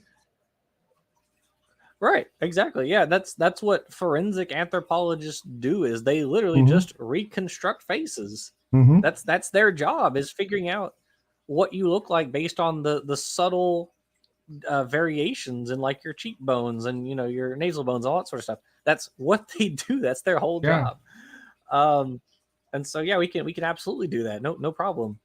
There was a guy, I can't remember who was it. Maybe Saint Hilaire, Geoffrey Saint Hilaire, I think it was, who said he can reconstruct an entire animal based on its teeth. Now I don't know if that's true. Well, he was a famous morphologist back in like the 1800s. Now I'm not sure if I would buy that claim per se. But the point remains, right? We know a lot about organisms based on, or we can tell a lot about organisms based on very few characteristics. So yeah, absolutely. And sometimes we can't, because I think it was a day or three ago when less than 10 kilometers from my house they found a jaw, and it's about 200 million years old, and so they're still looking into it. The first things that they came up with, it's either plesiosaur or an ichthyosaur. But they're probably going to find out what it was. And it's actually pretty exciting they found it this close to my house. I need to go there. Absolutely. Apparently you can That is really cool. You can go there. There's a place where people just can go and dig and see if they can find fossils. Sad thing is, it's the Netherlands. You don't get to keep them. What you find will end up right. in the They museum. belong to the government. Yeah. Yes. Right. Absolutely. Yeah. No, that makes sense. Okay. Well, we're drawing relatively near the end. They introduced Nebraska Man in the next section, and Piltdown Man. I'm afraid to open that can of worms with 20 minutes to go. I don't really, because by the time I finish reading it, we'll just save it for next time. How about that? We'll start with that next time. We'll start with Piltdown and Nebraska Man next time. Fine with me. But we can still continue talking, I guess, about this. So I kind of want to give my thoughts, I guess, on the section we've read, which wasn't very long, and this is a very long chapter in this book. But it's kind of pathetic, if I'm being honest. The arguments they're using are pathetic. They're quote mines, as we've seen, thanks to Jamie. Or their arguments, they're complaining about reconstructions. Or what was something else? Oh, yeah, they complain. Well, I guess it was also another reconstruction complaint. Neanderthals look brutish and stupid. So, wah wah. Cro-Magnons are bigger, better humans. So I'm curious as to how would you come to the idea that something looked stupid? Stupid compared to what exactly? And to who? Yeah. I mean, this we say that about apes. They look stupid. They do stupid things. Yeah. For their species, they might be pretty intelligent and do some pretty Sure. cool stuff. So the term stupid to me just doesn't make any sense. Yeah. Because Well, and even to your point about that, Peter, at the very beginning of the section, the very first section that I read, it referred to Australopithecus as an intelligent ape. yes.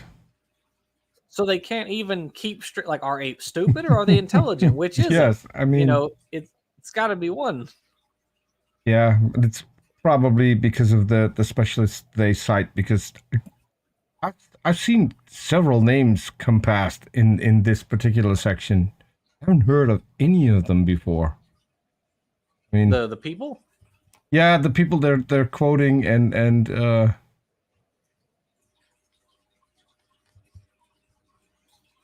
Yeah, Legros Clark, however you pronounce it. I've never, I don't think I've ever heard of him or R.L. Lerman. I've heard of Dubois before. Um, I've heard of Dubois. I have,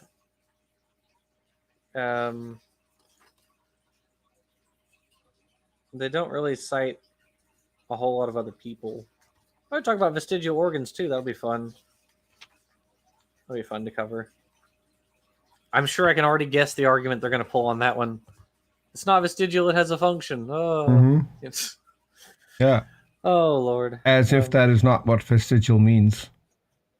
It had a different function before. It has another function now. Yeah. Yeah. That's our prediction for next time is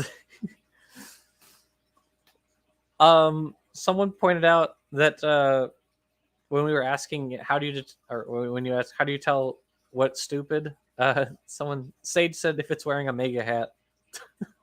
Yeah. Yeah. I mean, fair enough. But and we're not going to go down that rabbit hole, I guess. No. We're going to say we agree and move on. I guess we'll just do that. If we go down that rabbit hole, we'll be here tomorrow, same time. Still. Yeah. So. Yeah, these arguments are pretty pathetic. They're really not good. They're making very bad arguments. It's almost like they're intentionally trying to avoid actually talking about the morphological characters of these species. And I recognize that this is more of a popular book, but they could do a little bit. They barely mention anything. They mentioned the brow ridge. That was about it. They said, oh, look, the brow ridge is sloping more like that of an ape. And they said that with regard to Australopiths. Well, okay.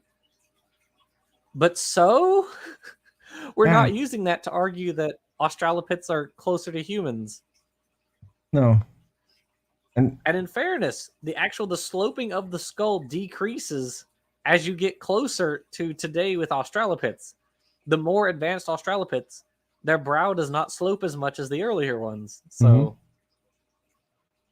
that doesn't really work, as an argument. But that's the part they have to leave out, because then you might think that if there's a gradual change, then there might be something to it, to this whole evolution thing, and we can't have that, obviously. That's a big no-no. And they mentioned... Oh, sorry, go ahead. Yeah, it's just sad to see that the dishonesty we still see today isn't that far off of the dishonesty we see in this book. Yeah. They haven't, over time, they haven't even tried to become a little less dishonest. And that's... Yeah. Well, they can't, right? Because they have staked their means of wealth accumulation on these lies. Yes. Right? Dapper Dinosaur, he said he was lurking, so he may still be here, put out a video just today on Stephen Meyer. And as I well know, Meyer has made his entire career basically on one claim. And that, oh, he still is here. Okay, there you are. And that claim is that there are no ancestors of Cambrian animals in the Precambrian. He has staked his entire career on that claim. Now, it doesn't matter that that was wrong when he wrote Darwin's Doubt in 2013. It doesn't matter that we have found even more Precambrian animals since 2013. It doesn't matter. He staked his career on that claim, and he will never, ever give an inch on it because he can't. His wealth accumulation will cease if he becomes honest. The same is true of Kent Hovind. Kent Hovind, would end up being like a McDonald's burger flipper. He won't get a job doing a whole lot else, right? If he became honest and tried to get money the honest way. So, I mean, and now you're talking about a guy who rakes in about $2 million a year, and has recently said on when he didn't know that he was being recorded, that if he were to quit Dinosaur Adventureland, he'd be a multimillionaire within a year, and he probably would be, because his stuff will still sell, and people will still donate to him, which is mind-boggling. Yeah, absolutely. And the same thing goes for the other ones. I mean, I think Ken Ham is raking in close to $1 million a year, and then he has his entire family who get a couple of $100,000 a year. Ray Comfort, also about $2 million a year, and spreads it out across a few family members. There's a lot of money to be made as a creationist. Yeah, absolutely. Yeah, there are a lot of poor schmucks who will give money. And, a lot of little old ladies who will give money to these groups simply because they really do believe these things, and the people pushing these ideas are hucksters. Yeah. And they really don't care. I mean, they care about the money, I guess. Yeah, that's really it at this point. I mean, am I going to say they don't believe that that they don't believe any of these things? No, I'm not saying that they are like lying about everything they believe. I'm sure these guys that like Kent Hovind, Ken Ham, Stephen Meyer, I'm sure these guys are actually Christians. When they say they believe in Christianity, I believe them. Right? When they say they believe, well, except for Meyer, that the Earth is young, I believe them. I believe them when they say they believe that. That's fine. That's not a crazy claim. The thing is, I recognize that they have been corrected on these points a million times, and they refuse to change their talking points.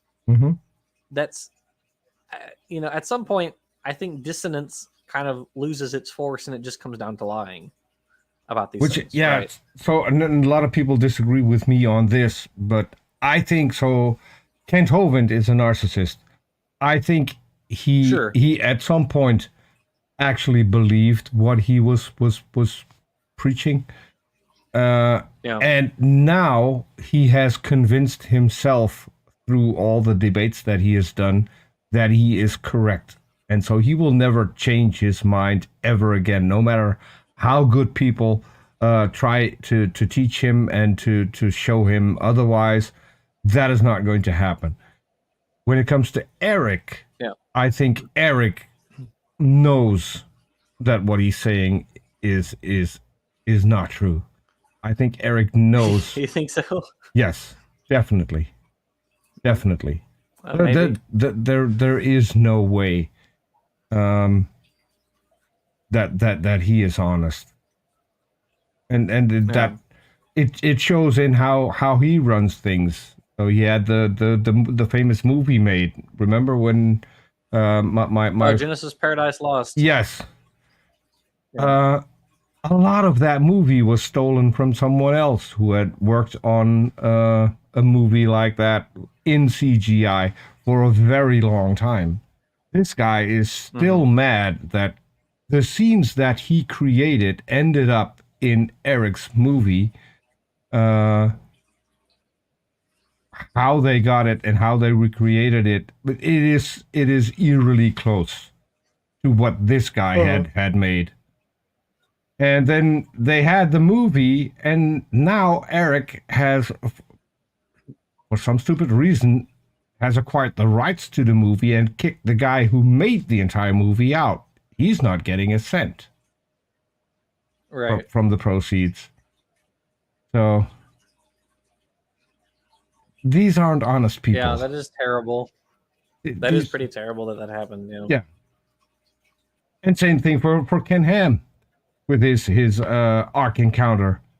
He thought he had found a crazy loophole, so he sold his Ark Encounter to his 501c3, and then the state said, well, if you're going to do that, you're not going to get all your tax benefits, so you lose what was it, about $18 million. So he sold it, immediately like sold it back for $10, mind you, for $10 to his money-making company. Right.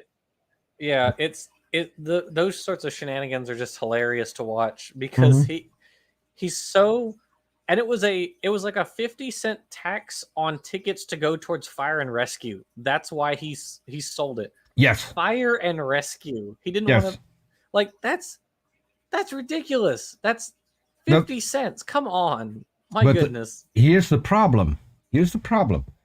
If he, when he pays those 50 cents on every single ticket or to make sure that there's a good infrastructure for if there's a fire, that there is actually a fire department to respond to you.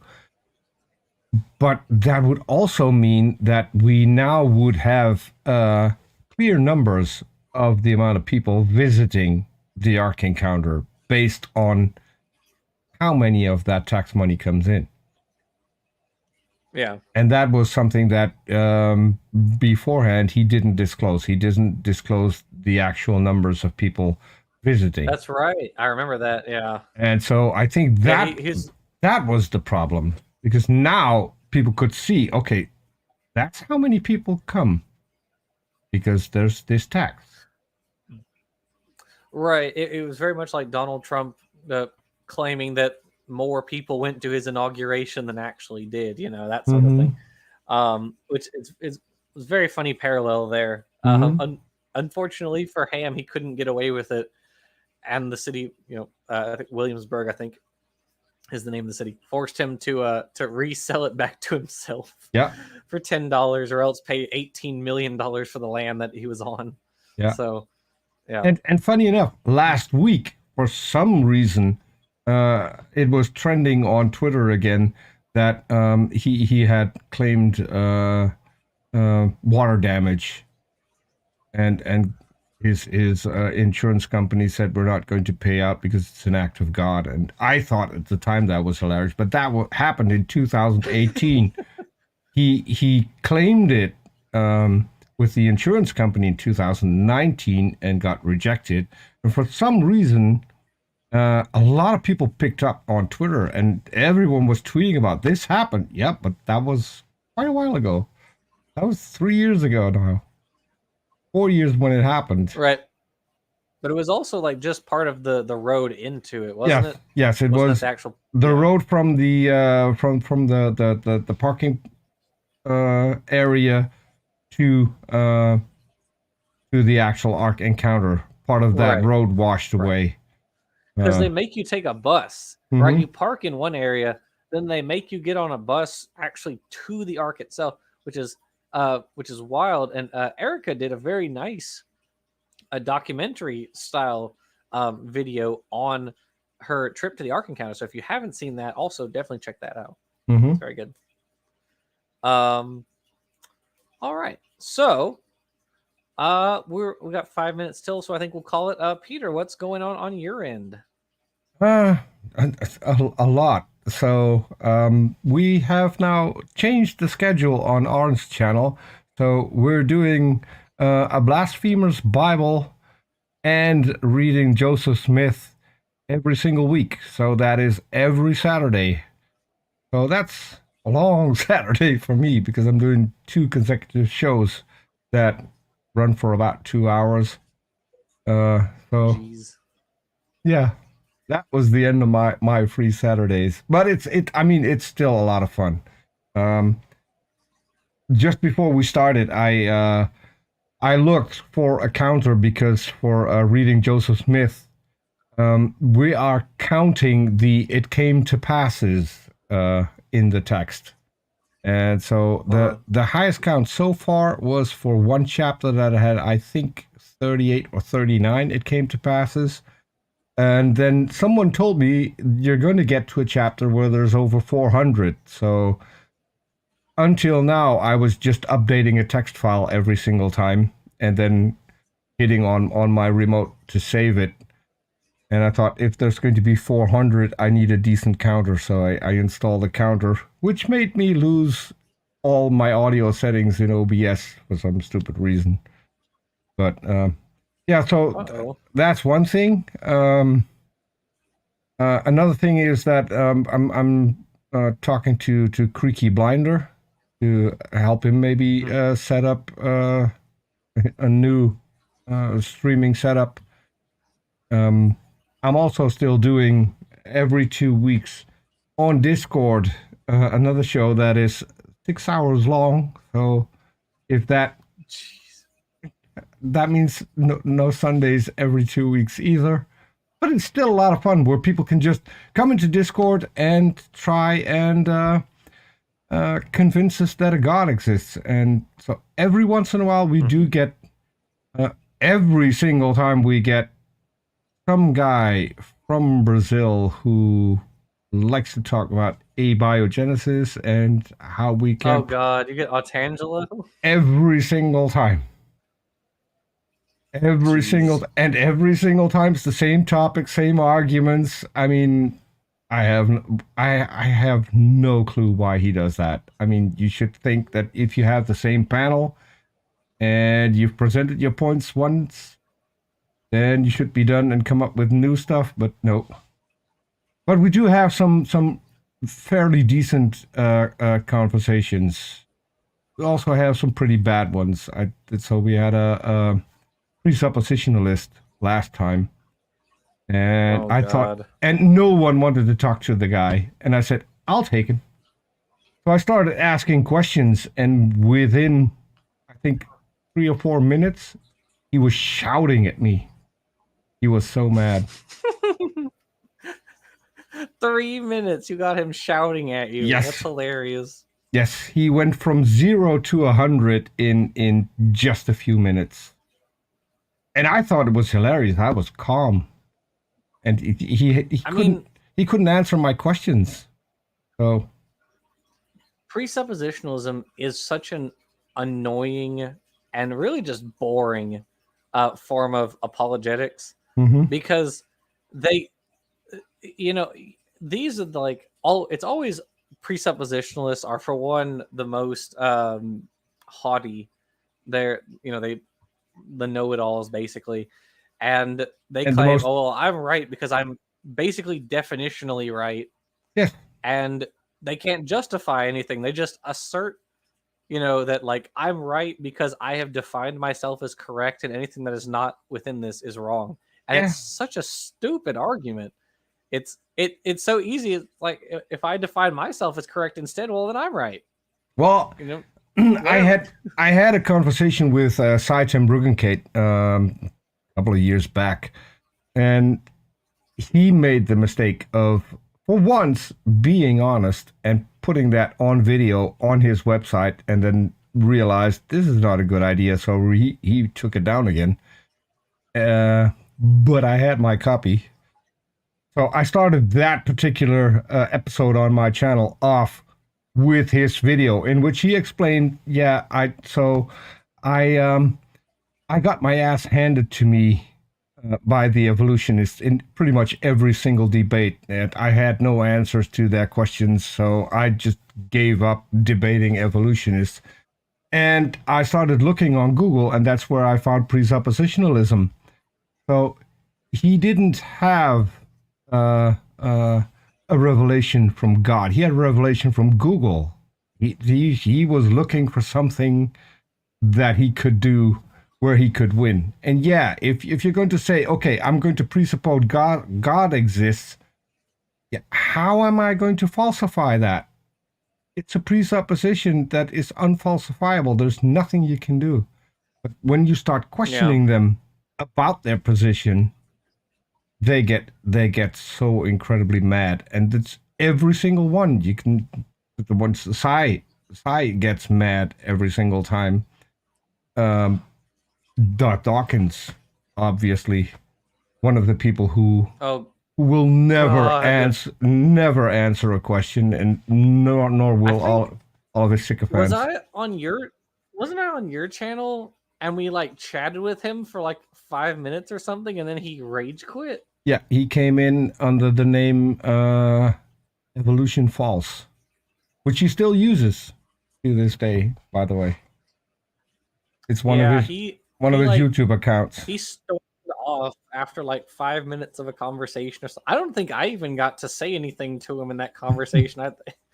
He just got so mad he left, which was hilarious. I forgot what the show was about, but I know there were several people on that particular one, and yeah, that it didn't go down well. But yeah, he's nuts. He's just bonkers. So, you know, yeah, go ahead. There's actually a debate that I enjoyed actually, was Matt Dillahunty's debate with Cy from years ago. Mm-hmm. I actually strived to be like that because I in general, and what I mean is Matt clearly prepared for this, right? He watched a whole bunch of stuff and read a whole bunch of stuff that Cy had put out there, and so Matt pre-wrote his rebuttal for this debate because he knew exactly to a T what Cy was going to say. I strive to do, and I very rarely do debates, and personally, I don't like doing formal debates. I'd much rather have a discussion, as Dapper well knows, and as you know as well, Peter. But when I've done formal debates, I strive for that. I want to know my opponent so well that I can pre-write my rebuttal. And if you guys haven't seen it, we actually did do that for my debate with Standing for Truth on Modern Day Debate. We pre-wrote my rebuttal because we knew he was going to argue for genetic entropy and created heterozygosity. We knew he was going to bring both those up. So we did my introduction, right? We wrote the introduction, of course. And then we wrote the rebuttal, and we ticked off every single argument that he went through. And he was just floundering on his rebuttal because that was it. We already poked holes in all of his arguments. So anyway. Well, on my channel, we're continuing with this saga, of course. Maybe by next week I'll have the Eye's Tale done, which will be the final primate installment in the Ancestors Tale. I think we're like 15 episodes in, and we're finally at the end of the primates. It's been a long time. So, I mean, primates are really cool. You know, what can you say? They're real neat. So, happen to know a lot of cool primates. I was going to say I know because I am one. There you go. So, so thank you for hosting, Peter, and thank you everybody. There's one thing. I don't know if Dapper's still in the chat. I'm going to need Dapper's email address because I have talked to a former Hovendite who wants to have a chat with you and Dapper. He says, he said, I'm not a specialist. I know nothing about this. And I told him, you don't need to. They want to have a conversation with you, and they want to present our case. I've talked to him about evolution, and he's already shifting from young Earth creationism to accepting a lot of the stuff that we know for a fact happened. So I would really like to see him on your channel. I think he's a great guy to talk to. But yeah, we need to set that up. Yeah, absolutely, and I'm sure, or I imagine Dapper would be also interested in doing that. So yeah, absolutely, I'd love to chat with him. Yeah, Absolutely, no we problem. talked about that off air the last time. So Yeah. yeah. Yeah, good. Absolutely. Just just shoot us both a message when that's convenient and Yeah, what I whatnot. wanted So, to do is set up an email chain with everyone tagged in, so I can send off an email and then I can give you Dapper's yeah, email after the show. that would be good. Okay. Alrighty. Well, thank you for hosting and co-hosting, Peter. As always, you're our Lord and Savior. Anytime. Thank you, everybody in the live chat. We really appreciate everything you guys do, and we will see you all next time. Bye, everybody. Bye, everyone.